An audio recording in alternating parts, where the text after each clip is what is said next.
no, no.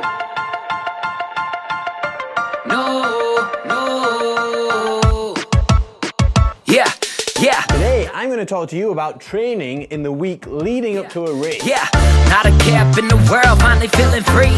Couple days off, I feel the energy. I got a feeling that we're dealing with a long night. Keep in mind, we about to make some memories. A couple hours back, I was stressing kinda big. This type of night got me messing around like I'm a kid. Get it cracking, grab the whip and I'm ready to roll. Don't hit my phone unless you fuckers are ready to go. Forget the troubles of the world, this is for the moment. I'm just flowing, baby, it don't matter where we going. Let's take the back road, afterwards we hit the town and shut it down, cause it's over before we even know it. Damn, that's a blink of an eye. All this talking about your future, I'm thinking of mine. Time to put your phone away, we've been sinking just fine. I'm just getting started, don't even think of the time. Fine. So if you've seen any of our videos, you know that we absolutely love intensity and heavy, grindy workouts. But that's not always the best thing to do, especially when you have a really important race coming up at the weekend. So how to taper for that race is really important. And here are our tips for that. Tip number 1, don't do anything crazy heavy after Tuesday.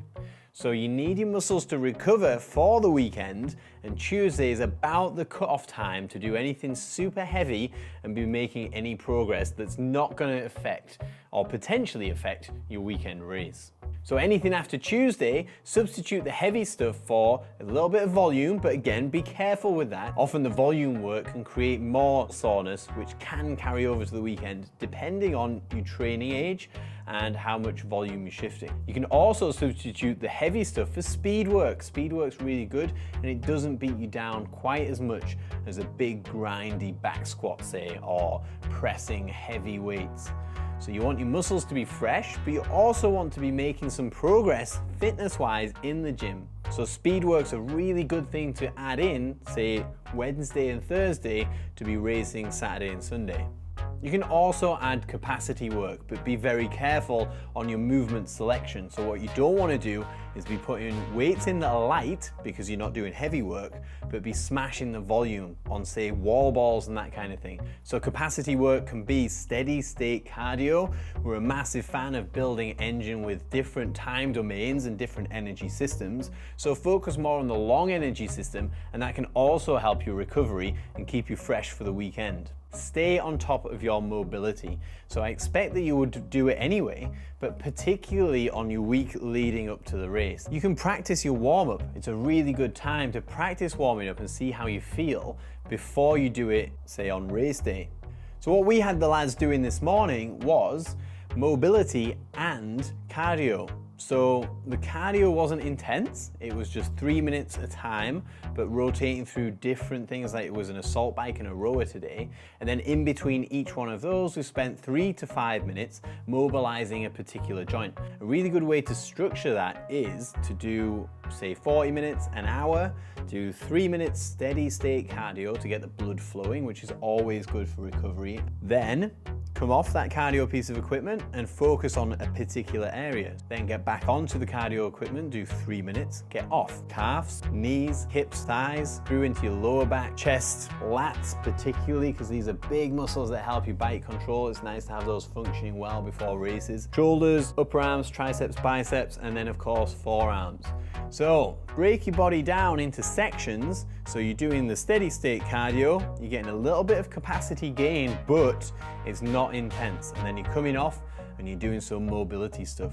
If nothing else, it's more interesting than just doing mobility, but it's actually really effective to be able to increase the blood flow and then do these techniques to help recover and prepare for the weekend.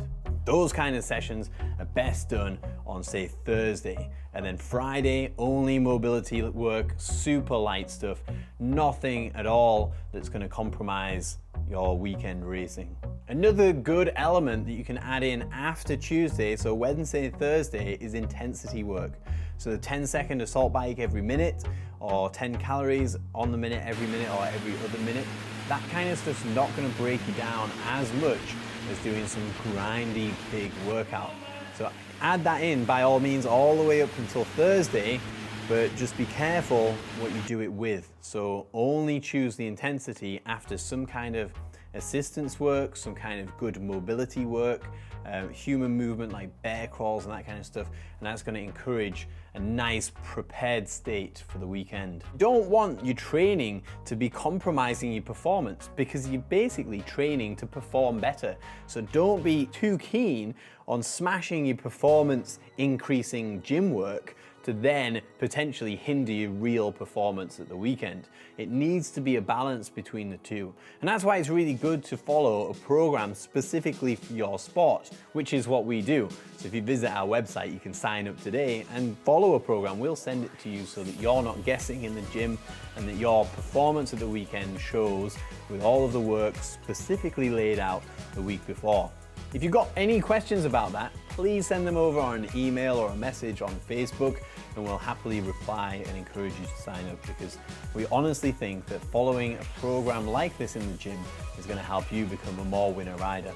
And that's what we're all about. So subscribe to our Facebook and YouTube channel for free information to help you become a more winner rider, or sign up to one of the programs online and we'll start coaching you from today. And that's that. So until next time, peace.